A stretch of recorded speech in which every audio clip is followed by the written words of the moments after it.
Hare Krishna. Namo Vishnu Padaya Krishna Prastaya Bhutale Śrīmate Bhaktivedanta Swami Namane. Namaste Saraswati Devi Gauravani Pracharane Nivasesha Sanyavari Paskatya Desatarane.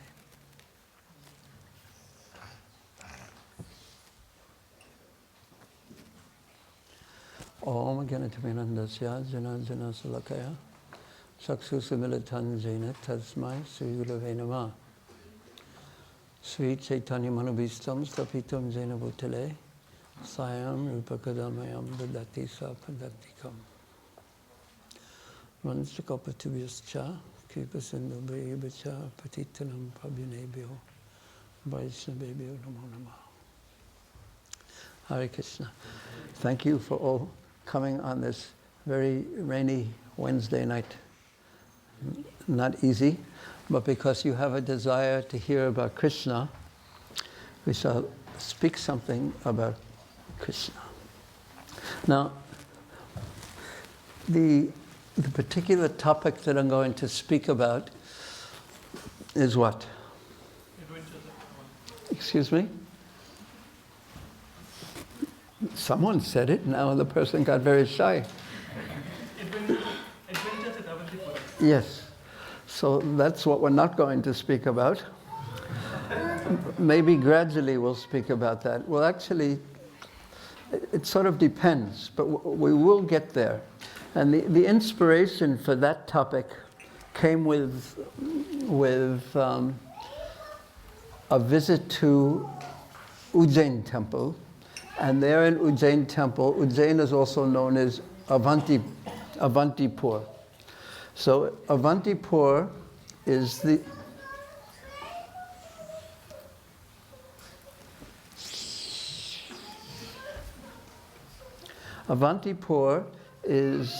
place where Krishna went to Gurukul in the ashram of Sandipani Muni, Sri Sandipani Muni. Maybe if we open up that door, it'll be okay, I think. And so we made several videos there, and I wanted to. Hare Krishna. So happy to see you. I think of your Guru Maharaj when I see you, Hare Krishna, and seek his blessings. And it's a very, very special place. So I wanted to tell the pastimes of Krishna going to Avantipura. Now, the boys have to be very, very quiet, and if it's not possible, obviously it's possible. What is your name? Wanda. Barham? Yes? Yes. How did you learn how to sit like that? From your last life or this life? You too. No, it's very good. That's the way yogis sit.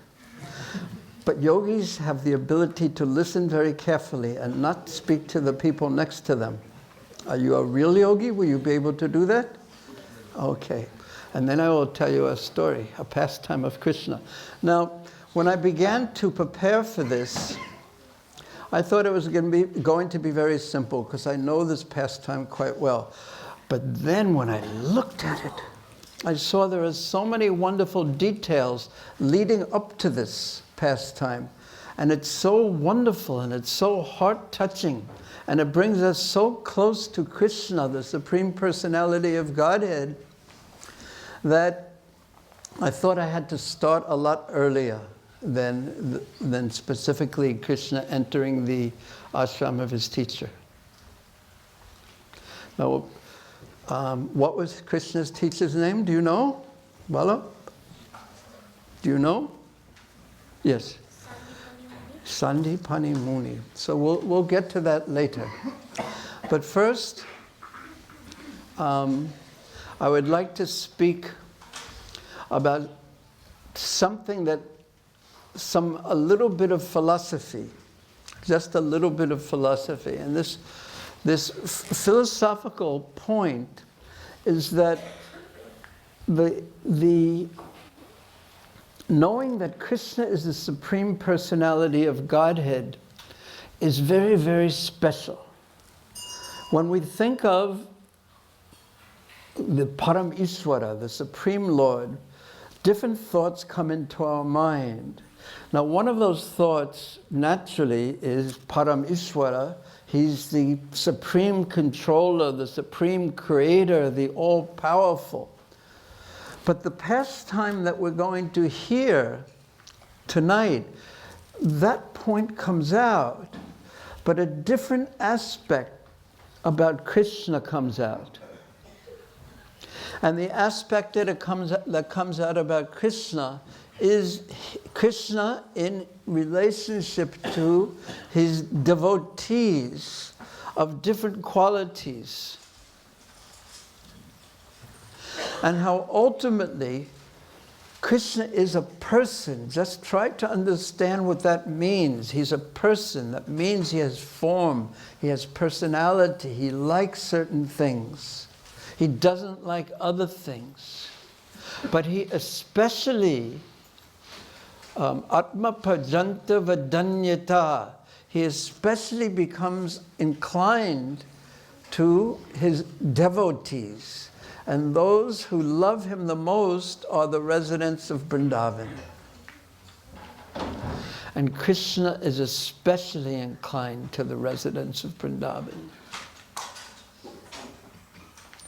And yet, because of the residents of Vrindavan's great love for him, he becomes controlled by them. But he's going to put them through some anxiety. And that anxiety that he puts them through, it creates an ecstasy within them. Come in and sit. And that ecstasy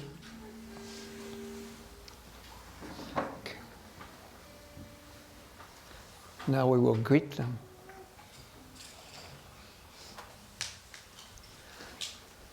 Almost we will greet them. Yes, now we will all pay our respects. Please blow the conch. And the ecstasy that they experience is beyond the power of words to describe, so I won't even try. But Krishna is made out of Satchidananda. His actual, like my body is made out of blood and bones and flesh and things like that. But Krishna's transcendental body is made out of ecstasy and is eternal and full of knowledge. And that when a soul or these persons in Vrindavan, they are not ordinary little souls like we are little souls, but they are eternal associates of Krishna. And when we contact Krishna, and this is what Krishna consciousness means, Krishna Bhakti Rasato Bhavato Mati. Now we will see.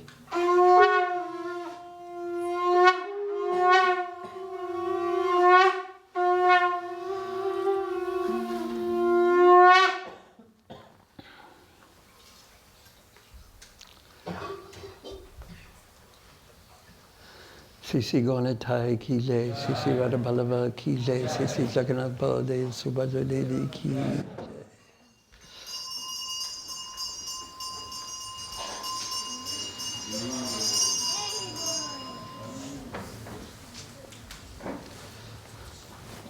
So Krishna consciousness means to keep the consciousness, our consciousness, always somehow or another in touch with and in the shelter of Krishna. And Krishna performs his pastimes to allow us to become absorbed in thoughts of him. So he's going to act in such a way that is so captivating, it captures the heart, but yet he is always all-powerful, all-knowing, all-blissful Krishna, the Supreme Personality of Godhead. So I would like to begin, if you could just play the harmonium a little bit. When Krishna went, he left Vrindavan. Of course, Krishna never leaves Vrindavan. He can't leave Vrindavan, actually. But in the pastime potency, he leaves Vrindavan. But there is a channel opened when Krishna leaves Vrindavan. A channel open to Krishna's eternal pastimes, and that channel is the residence of Vrindavan's love for him. And they were always experiencing him. But yet, Krishna leaves Vrindavan, and where does he go? Raise your hand if you would like to say where he goes. Yes. Yes, he goes to Dwarka, but before he goes to Dwarka, he goes to Mathura. Yes. And he goes there because Kamsa has set a trap for him. And the trap he has used, he's taken Vasudeva and Devaki, Krishna's mother and father, and put them in prison. And he wants Krishna to come.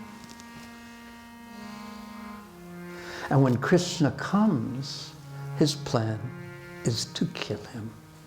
And Krishna knows this. He knows this very well. But also he knows that part of his pastime right now is to kill Kamsa, because Kamsa is an asura, a demon.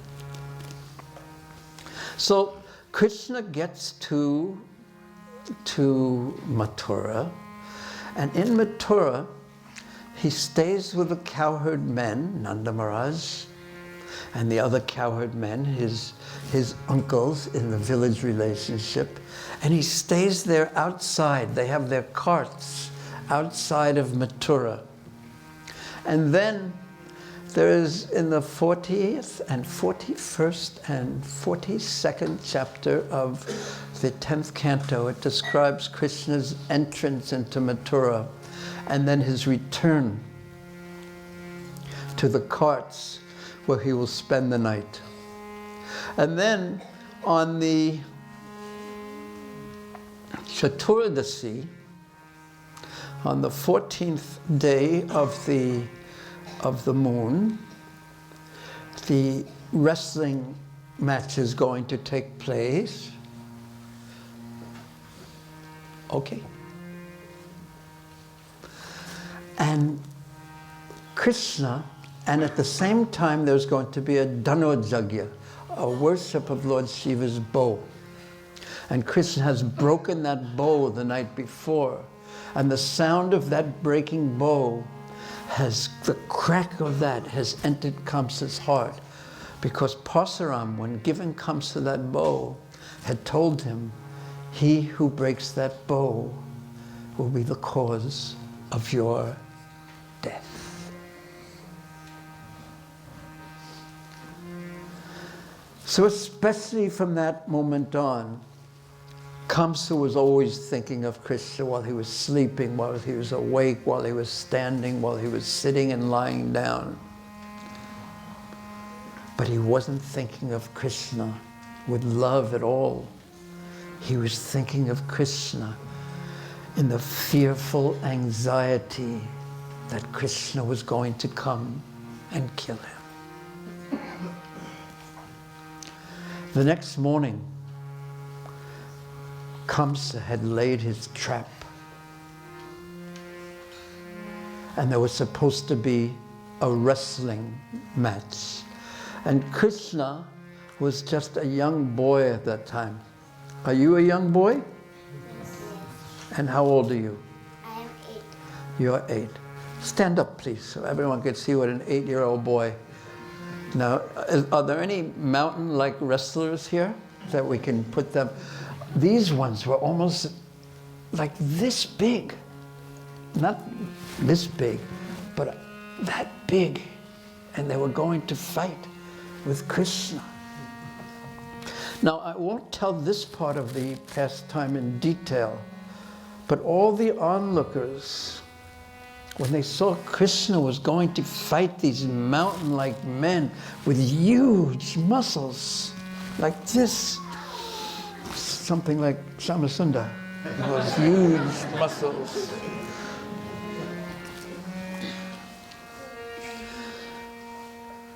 They thought this is not a fair match.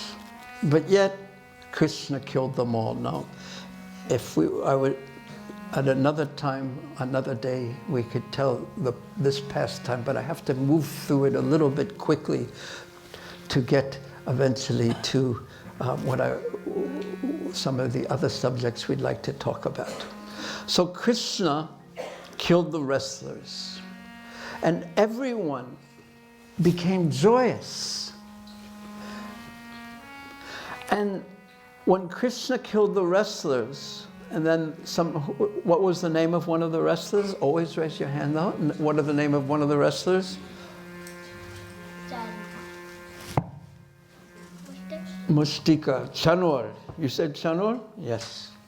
Chanor, Mustika. And then when they were killed, 2 other wrestlers, Sala, Toshala, came, and Balaram just kicked them away with his left foot. And then suddenly, the bands began to play in joyous celebration. And heavenly music began to play also in joyous celebration. And the cowherd boys who had come from Vrindavan were so joyous to see Krishna. Having defeated these mountain-like wrestlers, they jumped down from their seats, and they came out in the wrestling arena, and the bands were playing, and music was playing, and everyone was cheering, and flowers were falling from heaven. And everyone was so attracted to beautiful Krishna and beautiful Balaram, because that is the very nature of Krishna. He attracts everyone. By his beauty especially, Maduram Maduram Vapavasya Vibhur, his beautiful face, his beautiful body. He's unlimitedly beautiful, unlimitedly powerful, but especially unlimitedly beautiful. So everyone began to cheer because he had captivated everyone's heart. And the cowherd boys began to wrestle with Krishna and Balaram. And they were wrestling in time to the music. Tan, tan, tan, tan, tan. They were wrestling with Krishna and Balaram. It was such a scene. And Kamsa was watching this. And he was watching how everyone was glorifying Krishna, who was going to be the cause of his death. For 30 minutes, how many minutes? 30 minutes. The cowherd boys were wrestling. And sometimes they were defeating Krishna. The cowherd boys were defeating Krishna, who had just defeated these monstrously mountain-like wrestlers. And Kamsa was watching this. Before this had occurred, when Krishna walked into the wrestling arena with Balaram, carrying the tusks of the elephant, whose name that he had just killed, whose name was, you have to raise your hand.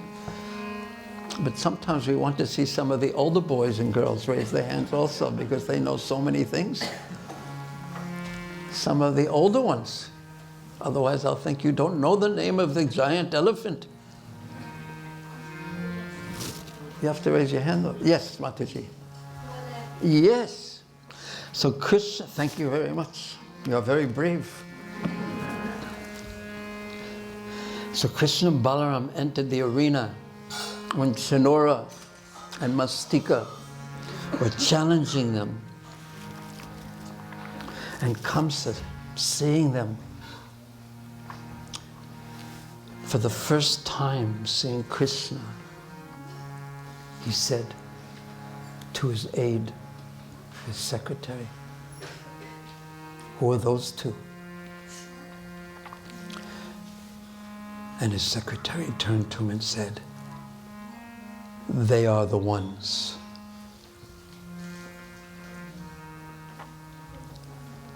And when Chinora and Krishna had exchanged words, before the wrestling match began, Krishna and Balaram walked over to just before Kamsa, where he was sitting in his high seat. And they took the tusks off their shoulders and thrust them into the ground right in front of Kamsa.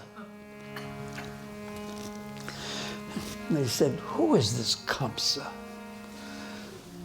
If he's so strong and so fearless and so powerful, why did he put the elephant outside the arena? And why did he put these two wrestlers there if he wasn't afraid?" His effulgence spoke like that to Kamsa. And now the wrestlers had been killed, and the cowherd boys were wrestling with Krishna and Balaram for how many minutes? 30 minutes. 30 minutes. Very good. You're all A students. Very good. And the music was playing, and everyone was so happy and cheerful. But Kamsa could not tolerate this. And he began to call out as he was waving his arms, "Stop this music. Stop this music right now. Stop it." And he was the king, and he was powerful.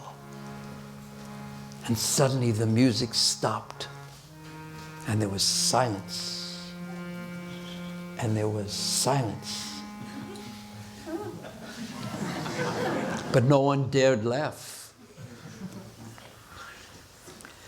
And Kamsa began calling out, "Kill Vasudeva. He has cheated me. And that Ugrasena, who was his own father, kill him too. He is always taking the side of my enemy. And Nanda Maharaj and the other cowherd men, drive them out. Drive them out of Mathura and take away all their wealth. Kill them, kill them." Okay. And Krishna heard these words, and he became very angry.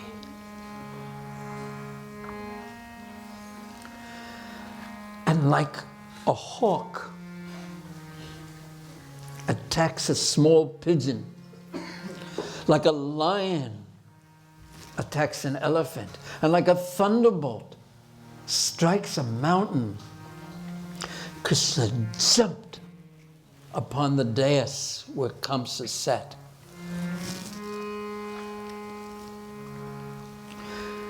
Kamsa was furious out of his fear. He took out his sword and he pulled out his shield and he tried to defend himself. Oh, I'm sorry. But it's a frightening story. What can I do? But Krishna will win, don't worry. So much love for Krishna, she's afraid he's going to be disturbed. Don't worry, Krishna will defeat Kamsa. And the example is given that how a hawk attacks a pigeon because the pigeon is sitting and the hawk, he never even sees that hawk coming. So similarly, Krishna immediately grabbed Kamsa by his, bring someone with hair. By his hair.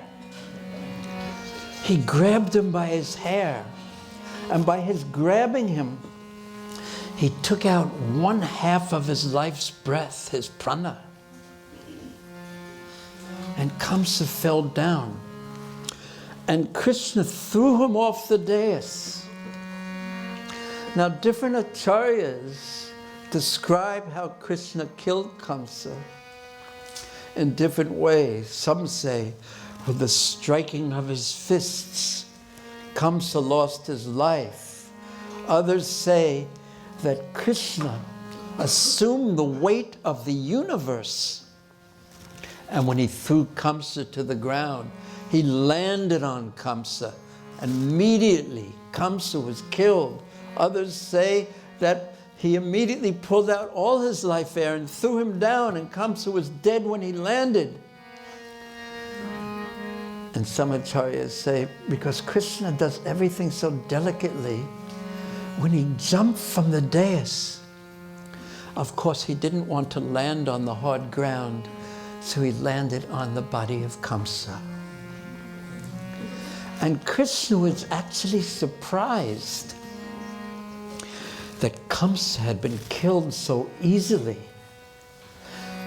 Now, how is it possible that Krishna, who knows everything, experiences surprise? Because he knows everything, what will surprise him? But we can feel surprised at something wonderful happening. So by the mercy of Krishna's Yogamaya, his pastime potency, he also feels surprised. Otherwise, we would be able to experience something that Krishna cannot experience. And Kamsa lay on the ground of the wrestling arena, and his eyes were wide open. What is your name? Amrit, just like your eyes are wide open right now.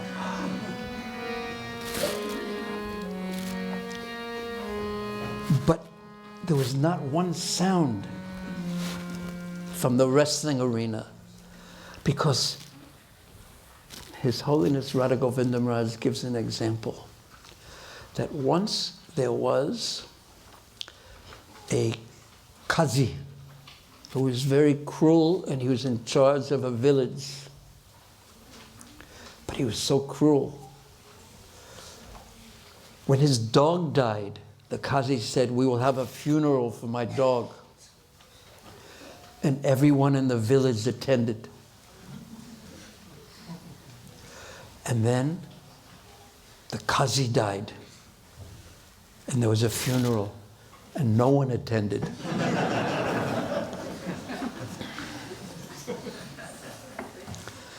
So there was complete silence. One comes to lie on the ground with his eyes wide open, because his eyes never blinked, even before this point, because he was so fearful of Krishna. And now,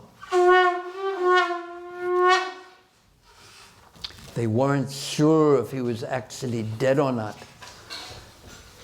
So there was no sound, because imagine if they started clapping and then suddenly he came, "Who has clapped?" But no, he was dead. But there was no sound.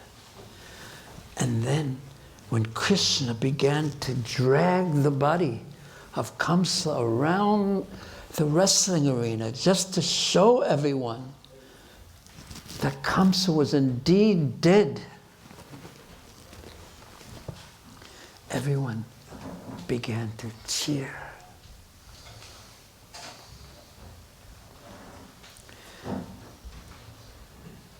Kamsa's brothers came out. Balaram killed them.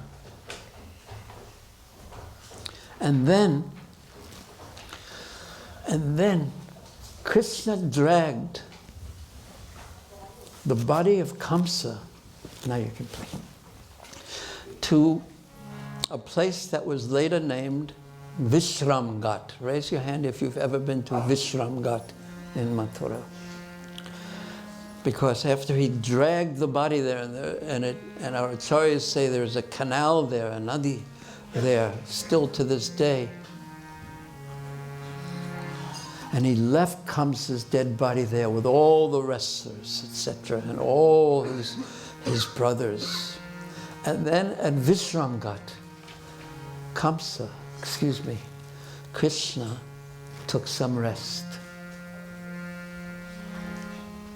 And then, immediately, Nanda Maharaj sent a message back to Braja, back to Vrindavan, that Krishna had killed Kamsa.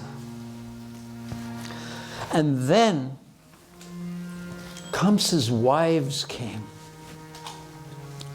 And they began to cry and cry and cry, not considering how cruel Kamsa had been, because he was their husband. They began to cry and lament that he was passing. And Krishna came, and he tried to console them, to quiet them, to make them peaceful at heart by speaking such gentle words. But they would not be consoled by Krishna. The members of the Yadu dynasty then placed others in charge of consoling the wives of Kamsa. And they took Krishna. They took Krishna to the city. And as they were going to the city, and Nanda Maharaj was taking Krishna, they met Akrura. And Akrura immediately said, "Oh Krishna, before you said, when I brought you to Mathura, you said you would come to my house. Now you'll come to my house?"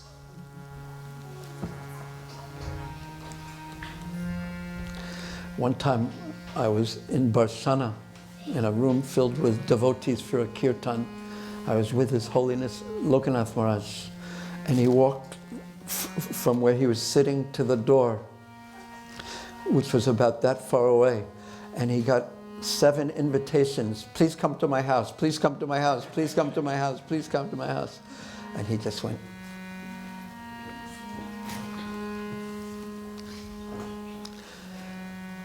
But Nanda Maharaj said, "No. First, we must go to the house of Vasudeva." Nanda Maharaj knew perfect sadachara, perfect ecstasy. So Nanda Maharaj brought Krishna and Balaram to the house of Vasudeva, and they put Krishna and Balaram in the middle, and he sat on one side, and Vasudeva sat on the other side. And all the senior Yadus, all the best of the Yadu dynasty, they came to see Krishna. They had come to see Krishna. And Nanda Maharaj introduced all the elders to Krishna and Balaram, and Akrura introduced all the younger members of the Yadu dynasty to Krishna and Balaram. And then Ugrasena entered. And Ugrasena was practically trembling out of anxiety, out of fear, because he had been imprisoned by his own son, Kamsa. And he was thinking, my son has done so many sinful acts. How unfortunate I am, how unfortunate I am. So he went to Krishna with the royal umbrella, Chhatra, and the golden rod that the king would hold. And he said, Krishna, you please accept these, and you rule as the chief of the Yadu dynasty. You rule us all here as our king. And Krishna, he said to him, when he first came, Vasudeva and Nanda stood up, and Krishna, because Krishna had never met him before, and Krishna and Balaram stood up out of respect. And they understood that he was actually the senior-most of the Yadu dynasty, and that he now was the actual king. So they all bowed their heads in respect, and they said, please order us, O king. And Krishna then said to Ugrasena, actually, O king, even though this is your request, we cannot accept it.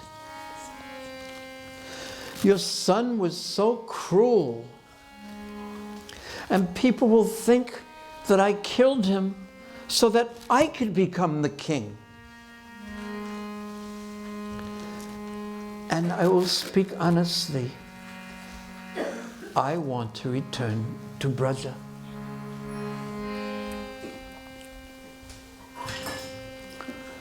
And then he said, O Ugrasena, you are so qualified, you are wise, you are the senior-most of the Yadu dynasty. We want you to be the king, and we want you to rule. And Ugrasena, still trembling, was silent. And Krishna took the royal crown and placed it upon his head. And then he said something that, practically speaking, forced Ugrasena to accept the role of king. He said, if you will become king, if you accept the responsibility of leading our warrior clan, the Yadu dynasty, then I will stay here and help you. And if you don't, I will immediately return to Gokul, Nanda Gokul, and there I will be so peaceful and so happy, and I will remain.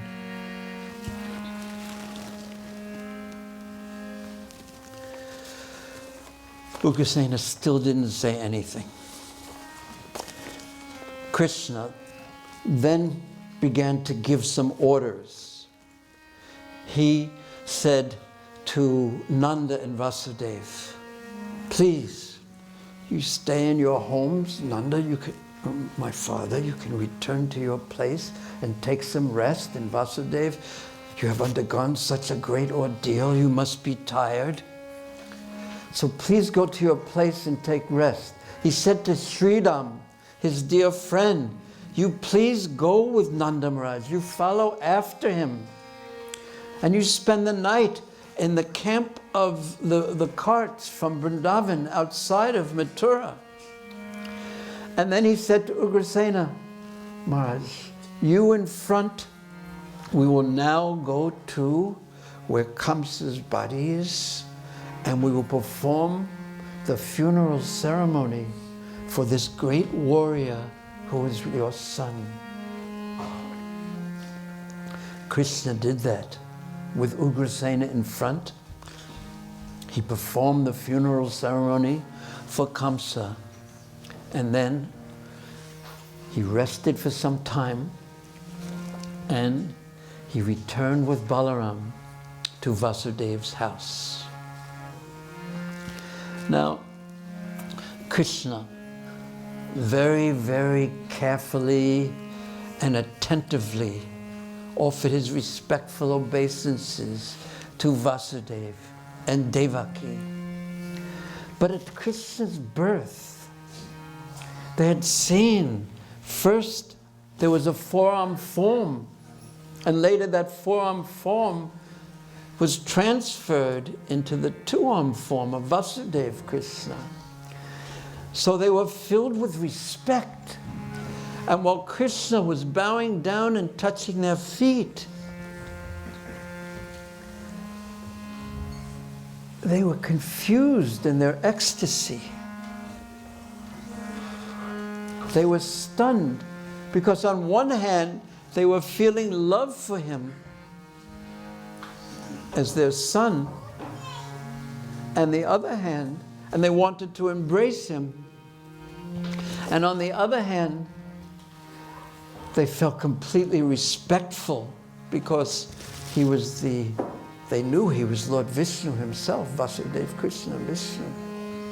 So in between offering their respects and wanting to embrace them, they didn't know what to do, and they became stunned, and they couldn't move. And Krishna and Balaram then sat down and felt very sad because he wanted to exchange Vatsalya Ras, parental affection with them. And his Yoga Maya then covered them. And they only experienced pure love for Krishna and Balaram. And then they embraced him. Now,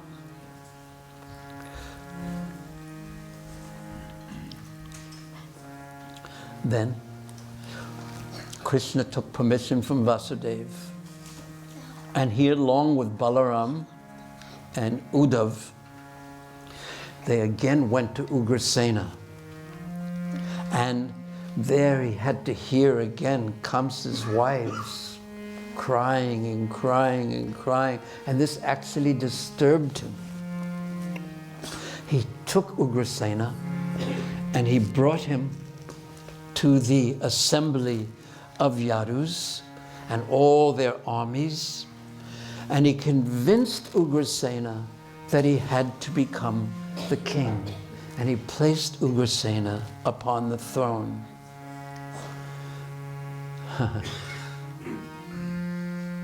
Because Krishna was thinking, with Ugrasena leading the Yadu dynasty, I can now return to Braja. So then Krishna again returned to Vasudeva's house, and Vasudeva mounted a huge chariot with Krishna and Balaram and Uddhav, and he drove to the cart encampment where Nanda Maharaj and all the cowherd men and all the cowherd boys were. And he drove the cart right there. And he said to Nanda Maharaj and all the cowherd men, as long as you are in Mathura, you please take all your food you eat in my home, because you should consider your home or my home as your home. So please do that. And every day after that, for 3 or 6 days, there was a huge festival in Mathura. And Krishna and Balaram attended all the festivities.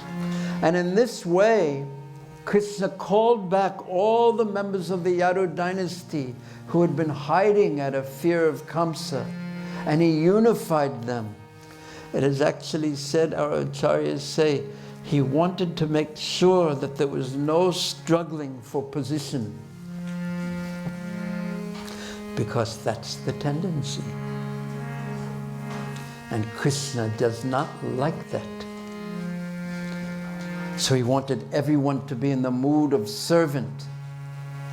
And he established Ugrasena, and when it was peaceful, then every night during these festival times, he would return outside of Mathura to the carts of the people of Vrindavan, and he would simply play in amazing ways with his friends.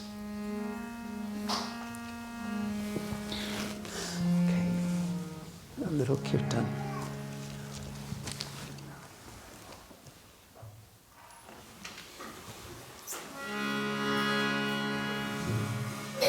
Hare Krishna, Hare Krishna, Krishna Krishna, Hare Hare, Hare Rama, Hare Rama, Rama Rama, Hare Hare. Everyone chant.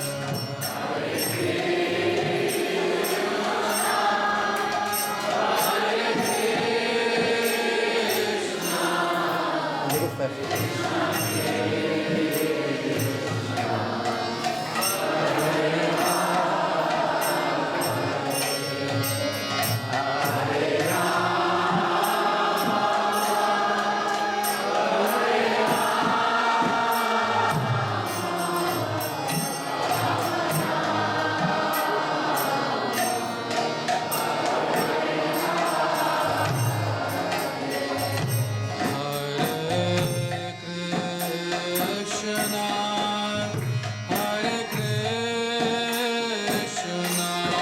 Voice. Krishna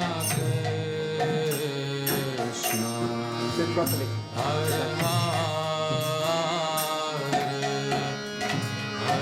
Hare Rama, Hare Rama, Rama Rama,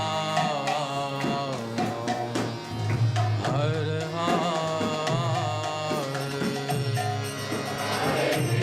Everyone chant.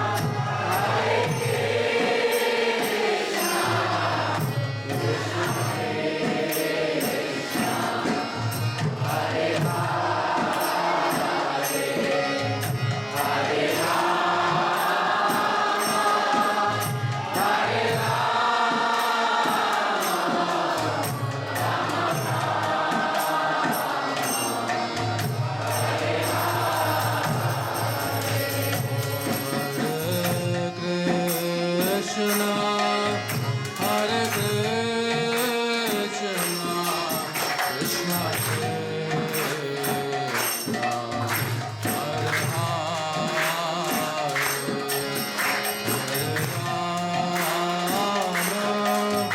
Hare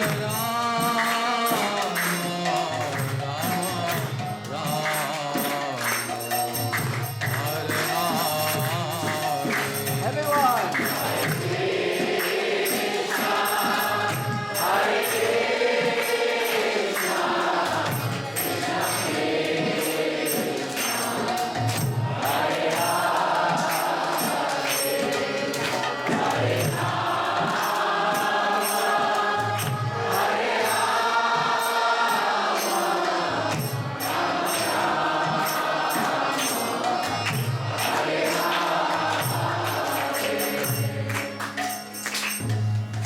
Now, maybe make the microphone a little bit louder now at this point.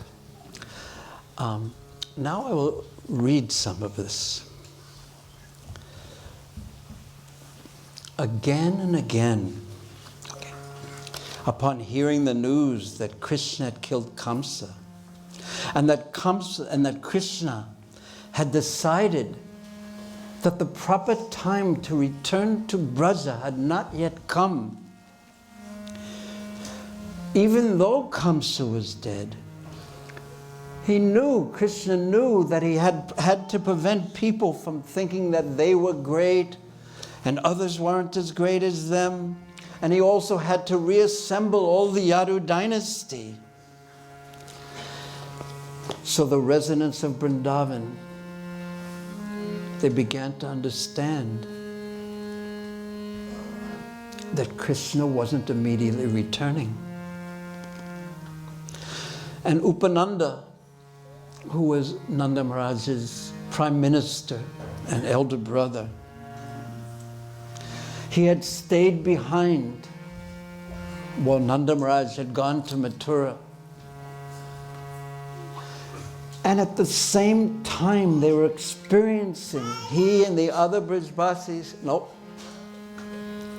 were experiencing simultaneously great happiness because Kamsa had been killed, but full sadness, unlimited sadness, because they could not see Krishna every day as they were used to seeing Krishna. So Upananda wrote a letter to send to Nanda Maharaj, who is still in Mathura.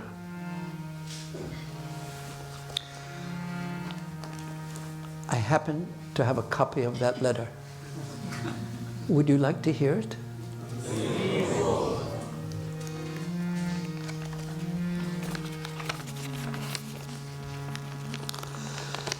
It's a private letter, so please don't tell anyone.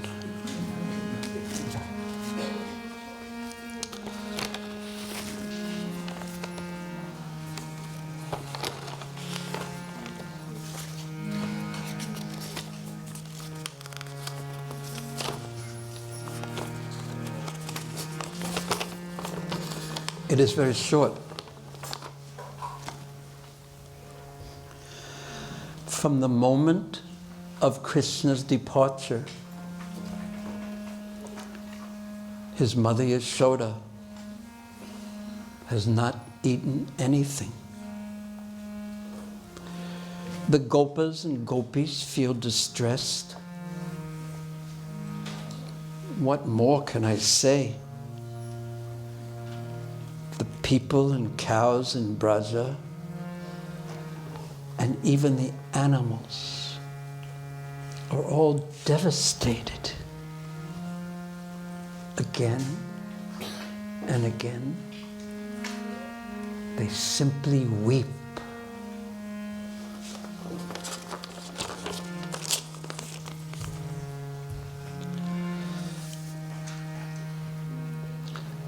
That letter was delivered to Nanda Maharaj, and Krishna heard it. And his heart withered like a plant that is not watered. It withered with grief.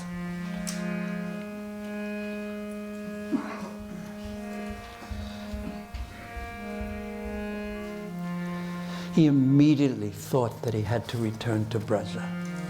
He remembered Nanda Maharaj's Narada Muni's prediction of his future pastimes that had occurred earlier.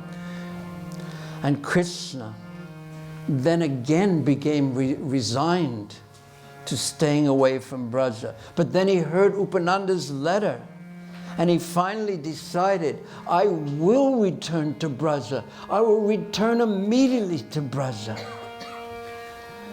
Then Krishna took the hand of Balaram, and they went to a very private, secluded place.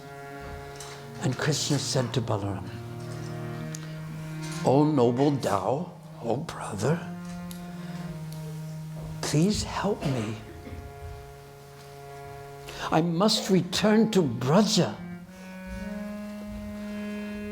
And with tears flowing in his eyes, Balaram said, you wish to leave me here? And without you, everything I do will simply be defeated. I cannot do anything without you present. Krishna replied, then what should we do? And Balaram said, we should first convince the Yadavas to become followers.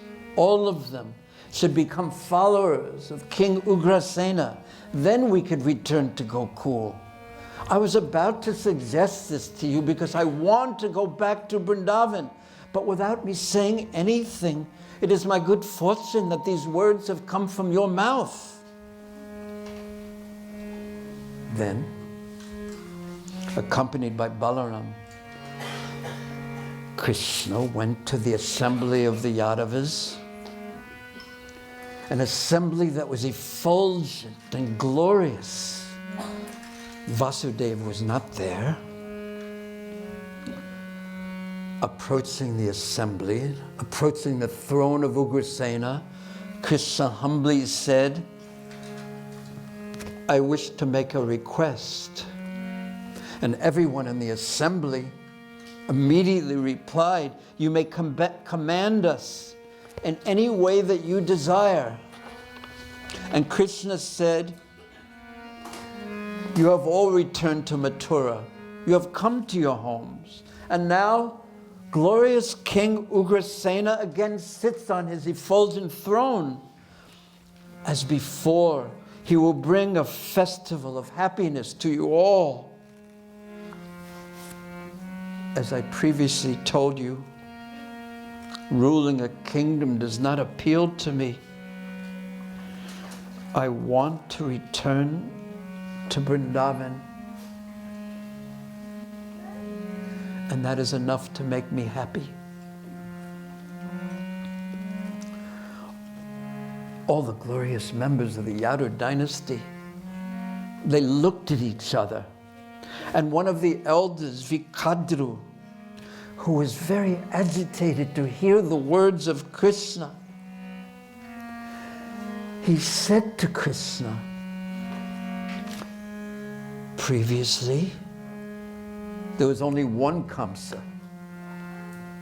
But now, with the death of Kamsa, there are millions of Kamsas, there are millions of enemies. The numbers have just increased.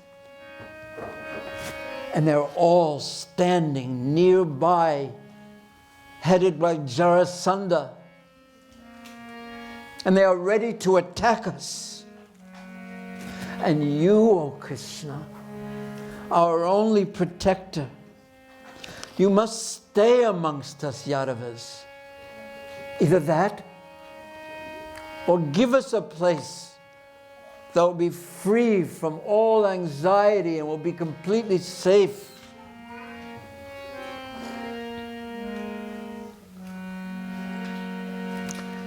And not only that, at the time of before your birth, at the marriage of Vasudeva and Devaki, there was a miraculous voice that came from the sky, Akashvani, and said that the 8th child of Devaki, who is you, would become the death of Kamsa. So you are the child of Devaki. What do you have to do with these people of Vrindavan?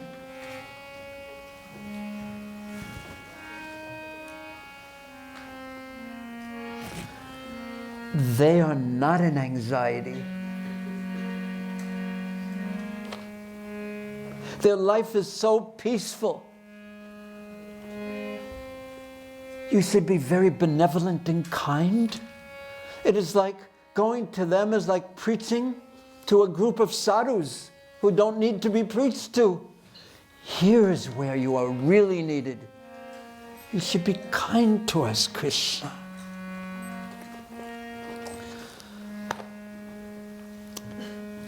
Hearing these words, Krishna did not feel that he could disobey them.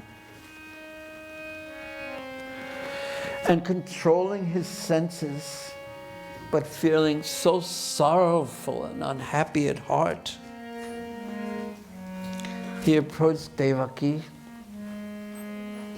and Vasudeva in their palace and said, "O mother and father,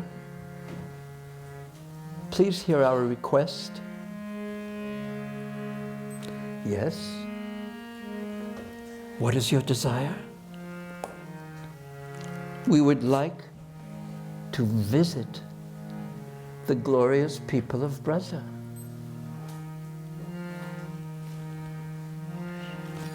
Devaki and Vasudeva were completely silent.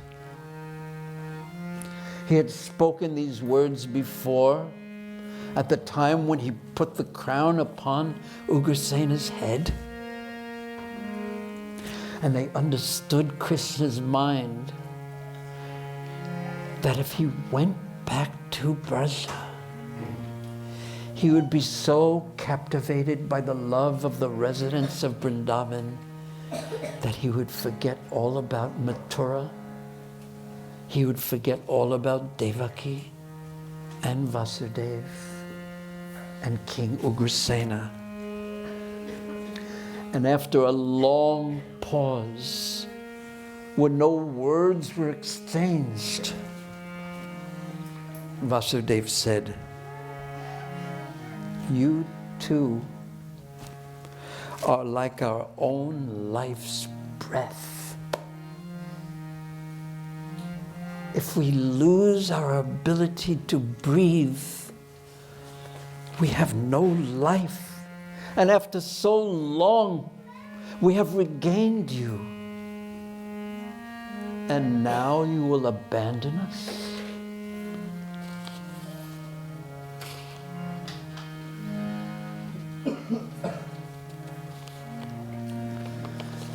Krishna and Balaram just stared at the face of Devaki. They did not say a word. And going to a place where no third person was present, Krishna began to speak to Balaram. We honestly placed our appeal before our honored parents. And considering our suggestion inauspicious, our parents rejected it. And jumping over the orders and requests and the desires of our superiors will not bring any auspiciousness. Lord Ramachandra, in order to obey his father, he renounced the kingdom, and with his new bride, he entered the fearful forest that was filled with Rakshasas. If we go against our superiors, I have a very deep fear. I fear that Jarasandha, who was the father of the wives of Kamsa, I fear that Jarasandha will come and search for me.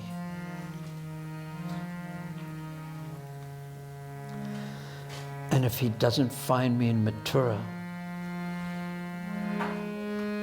he will look for me with his armies in Braja. And Braja will fall into a great calamity. I conclude that it is not the correct time to return to Braja. It is not the time for me to fulfill my promise to return to Braja, even though we made this promise before King Nanda's feet.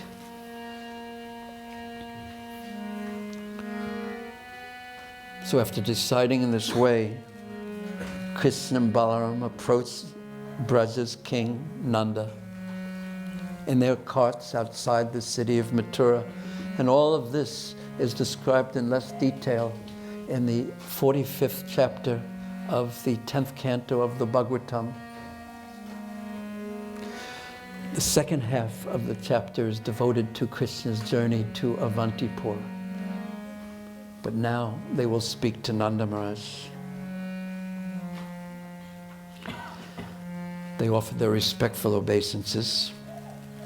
They were seated, and Balaram began to relate to Nanda all that had happened. Krishna, Balaram, glanced at his father and all his village uncles, and he smiled in a very slight way, and he said, The Yadavas believe the voice that spoke at the time of the marriage of Devaki and Vasudeva. And they think that I am the son of Devaki. The Yadavas do not know the actual truth. And the actual truth was that Vasudeva Krishna was born of Devaki.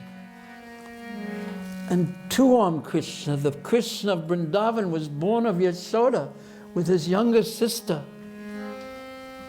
who was Yogamaya, Durga.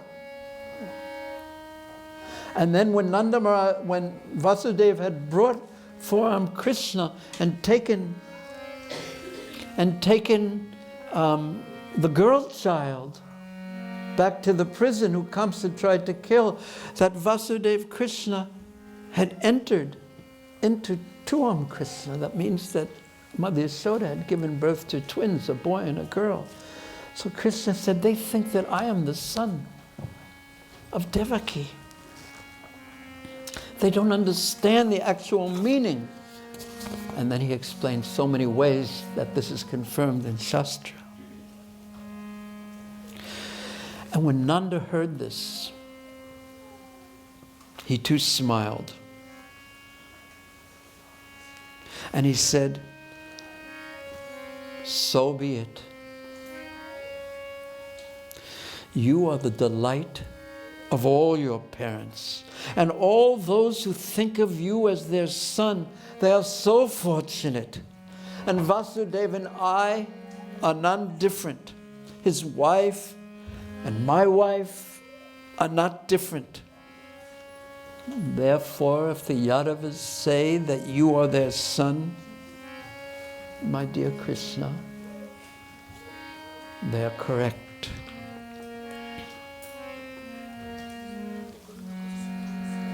And then he said, fear of demons fill Mathura.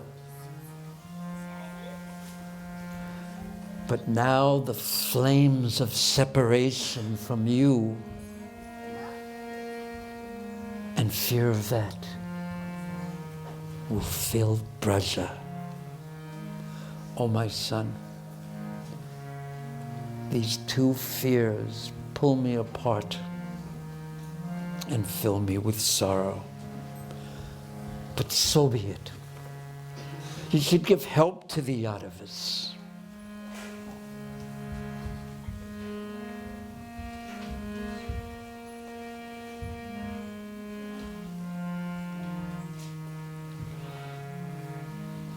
And then he also brought up the example of Lord Ramachandra and Dasarath, saying, I have heard how in ancient times Dasarath sent his youthful son Ramachandra out to kill demons and to protect a great sage, Vasishtha Muni. And when his son went to the forest again, this is Nanda Maharaj speaking, when his son went to the forest again for a second time, King Dasarath died. For a moment, Nanda Maharaj was stunned with tears falling from his eyes. Then he held Krishna in his arms and he gazed intently at Krishna's face. And filled with love for King Nanda, Krishna said in a voice choked with emotion, "Oh, Father, these demons will be killed, have no doubt. Gagamuni has assured you, O my Father, that the destruction of these demons is already assured. O my glorious Father,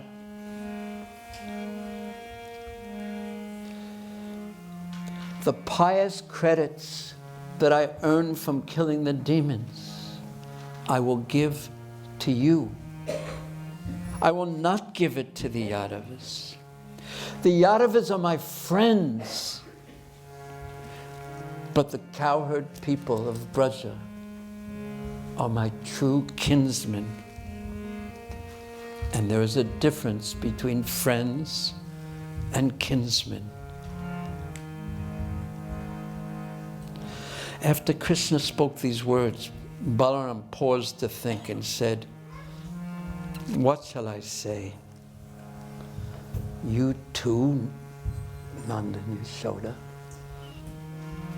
have been our real father and mother.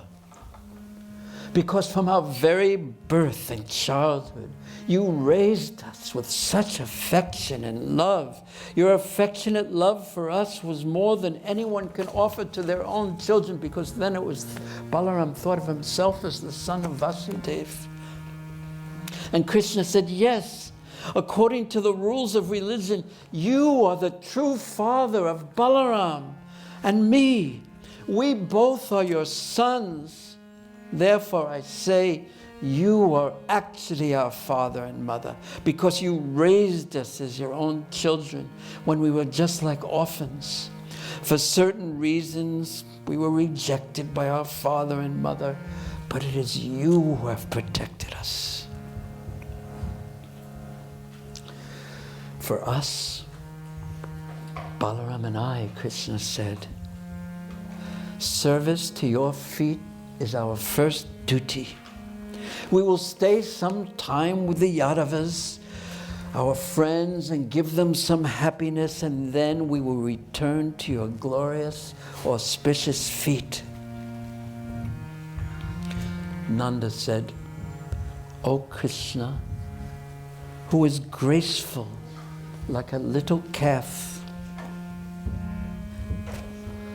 if you cannot come back with us,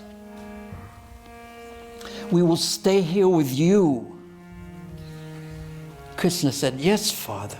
You must find a nice private house here so that mother will not be unhappy." And Nanda said, "The two of us then will stay with you." And Krishna said, "But then all of Gokul, all of Vrindavan will be destroyed if you stay here with us, and we are here too." And Nanda Maharaj said, "Then I will bring all the people of Gokul here to Mathura to stay with you." And Krishna said, "But the cows? Their number increases day by day. How could we provide for them in a big city? The cows are our worshipable deities. It is our duty to serve them. And if you say that the cows love me and they will be unhappy without me, then I say that the cows are my very life, and they have to be carefully maintained. They have to be protected."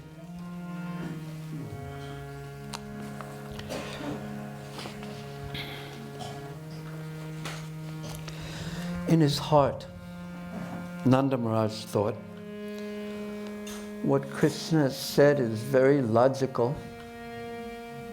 It is proper.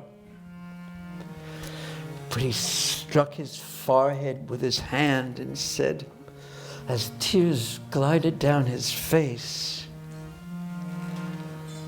"How will I explain this to your mother?" Krishna said, "I will write a letter to her. I will begin that letter by offering my respectful obeisances, and then I will explain everything. And I'll send it to one of my dear friends. I will send it to Sridham." Then with his own hand, Krishna wrote a letter to Yasoda Maya, and he placed that letter in the hand of Sridham. And Nanda Maharaj said to Sridham, "Please read the letter aloud." And skipping the beginning part, Sridham, with a voice choked with emotion, he read that letter. Would you like to hear that letter? I have a copy with me.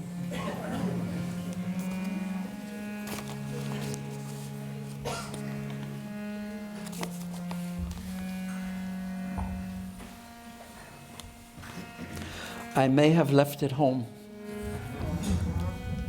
Oh, here it is.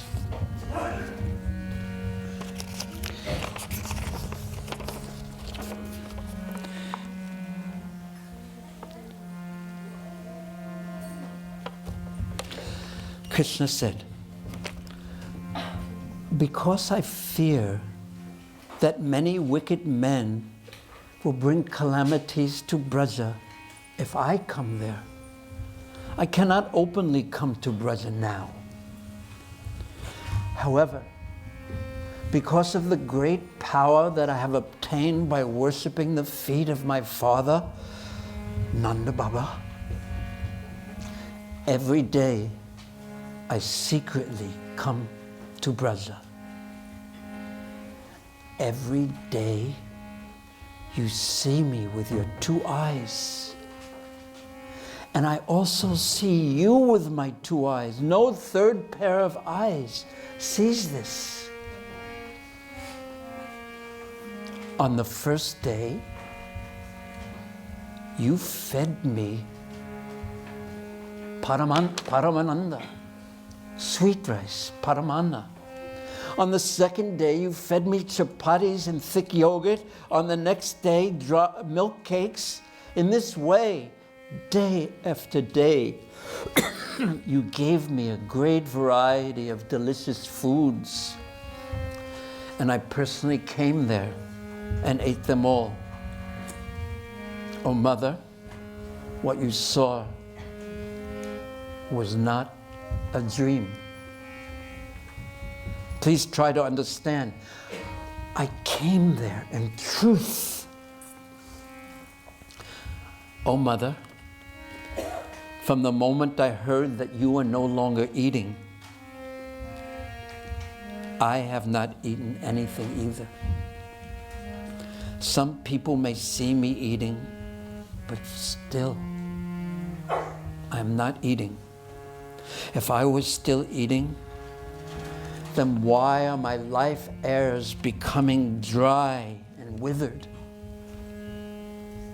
As soon as, with my great power, I am able to defeat the host of my enemies, I will return to the pasture land of Braja and again see my dear mother.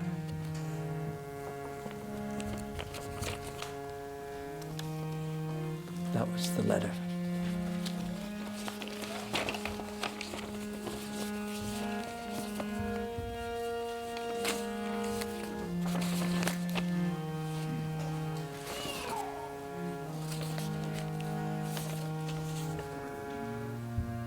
Hearing these words, Sridham, who was to carry the message, said, "It is true. Braja's Queen Yashoda once told me that, as if in a dream, Krishna came and ate the foods that she had prepared for him." So hearing these words, the cowherd men and all the boys became filled with wonder. And Braja's King Nanda said, "Oh Krishna, what will become of your cowherd friends? They are also so overwhelmed with love for you." And Krishna said, "As my glorious mother sees me directly, so my cowherd friends, who all yearn to be in my company, they also see me directly every day. However, pushed by her motherly love for me, my mother sometimes thinks that she does not actually see me in truth. My cowherd boyfriends, they are different. They do not doubt that they see me." And Braja King Nanda said, "At least the human beings can hear and understand how they are separated from you. How will the cows hear of the reason for that sudden separation from you?" And Krishna said, "I will do something to remove the separation of the cows. Cows recognize the presence of a person by smelling his fragrance, by hearing the sounds he makes, and by seeing his form. Stoka Krishna should wear my own garments, garments that still carry the fragrance of my body. Stoka Krishna should also play upon my flute.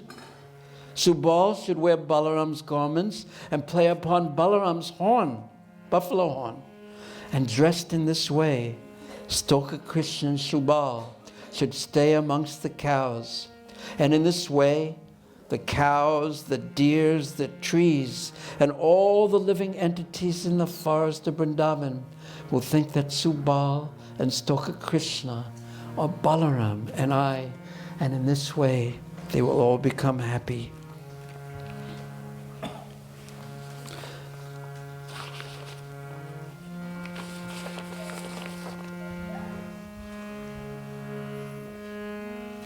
Krishna then turned to Madhu Mangal and said, "You please also return to Braja as my representative, and to bring auspiciousness to me on my behalf, please serve Goddess Purnamasi, and that wonderful act will bring a great festival of bliss to me, a bliss that I used to feel in Braja."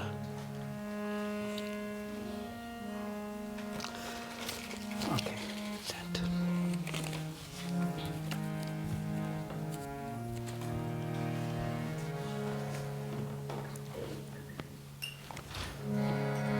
When we chant now, just a moment. When we chant now, of course we can't really have any understanding of the love the residents of Vrindavan felt for Krishna. But perhaps we can still chant with a calling to Krishna, because Krishna and his names, Abhina Tvam Namanamano, Krishna and his names are the same. So chant calling to Krishna, and Krishna can be there with you. Okay? Will you chant like that? Will you chant in that way, calling to Krishna? Yes? Will you? Yes. You? You? You? You? You?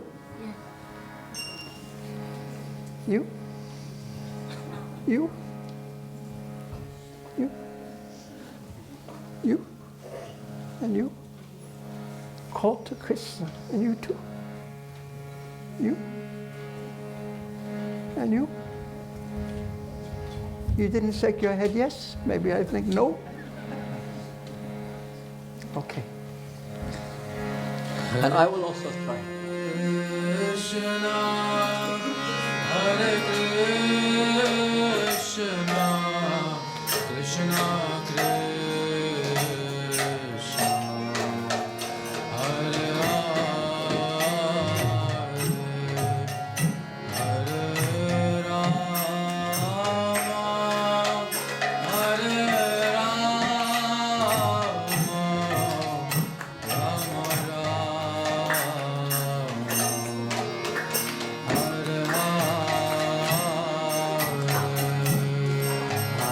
Hare.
Krishna, Hare Krishna,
Krishna Krishna, Hare Hare Rama, Hare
Param Jayate Sri Krishna Sankirtan is the recommended way to contact Krishna, to be with Krishna in this age of Kali Yuga.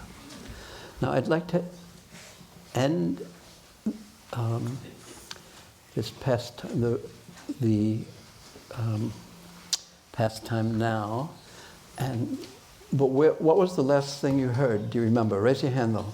Raise your hand. What was the last thing you remember that we read? Yes.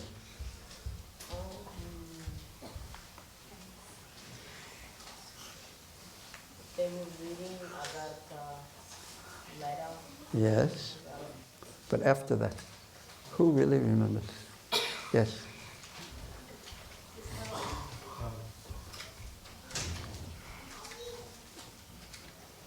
How how the residents of Praja can survive what Yes, but what was the specifically after the cows? There was, but after the cows. Krishna wrote a letter to Yashoda. Yes, but after that, the very last thing was Krishna told Madhu Mangal, yes, to worship Purnamasi, to bring auspiciousness. Now, because everyone has, please remember that, because tomorrow we'll begin there. And if you don't remember, then I might forget. So someone has to remind me. Now, we could show one of that first video right now, but I have mixed moods on it because the mood is so different than this particular mood. And tomorrow we'll continue.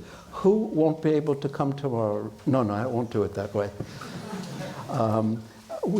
If everyone could come tomorrow, it would be so nice. It would be so nice to see you all because we'll continue with the pastime, reading the pastime. Are you busy or you have time tomorrow?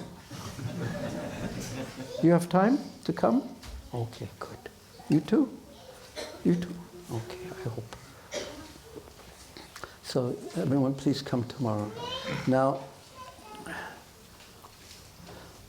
Sagatrini Mataji, what do you think about showing that first video about going to the adventures of Krishna or our adventure going to Sandipani Muni's ashram?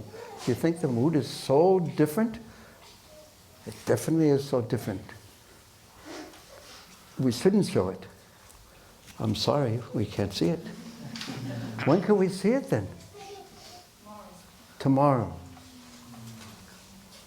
That's like Krishna saying that he's going to come tomorrow. But we'll see. We'll try our best. We'll try our best to show it tomorrow. Okay.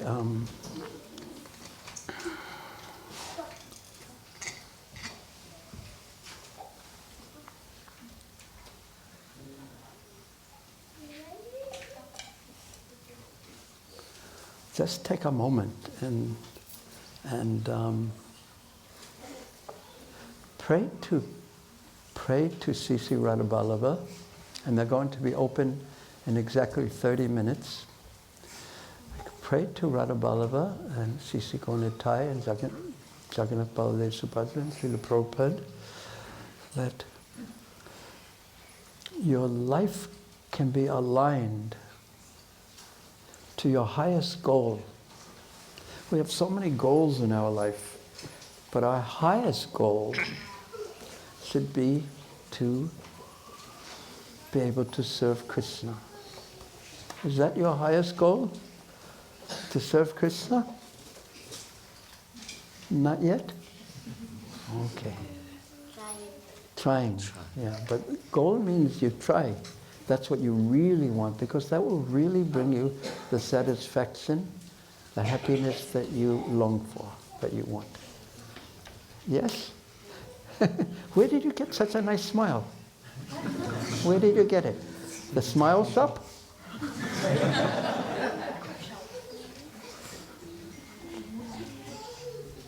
Did you loan him your nice smile? And yours? Huh? No? Okay. Please keep the Hare Krishna Maha Mantra moving in your... I know a good way to do that. Why don't we can have a kirtan? We'll have a kirtan until the deities open. But the only thing is that, why don't we have kirtan? Any melody you like. But if you have to leave, don't feel shy, and you know how the busyness in the organization of your life and how far you have to travel and everything like that. But we'll have kirtan until the deities open. Thank you very much. Hare Krishna.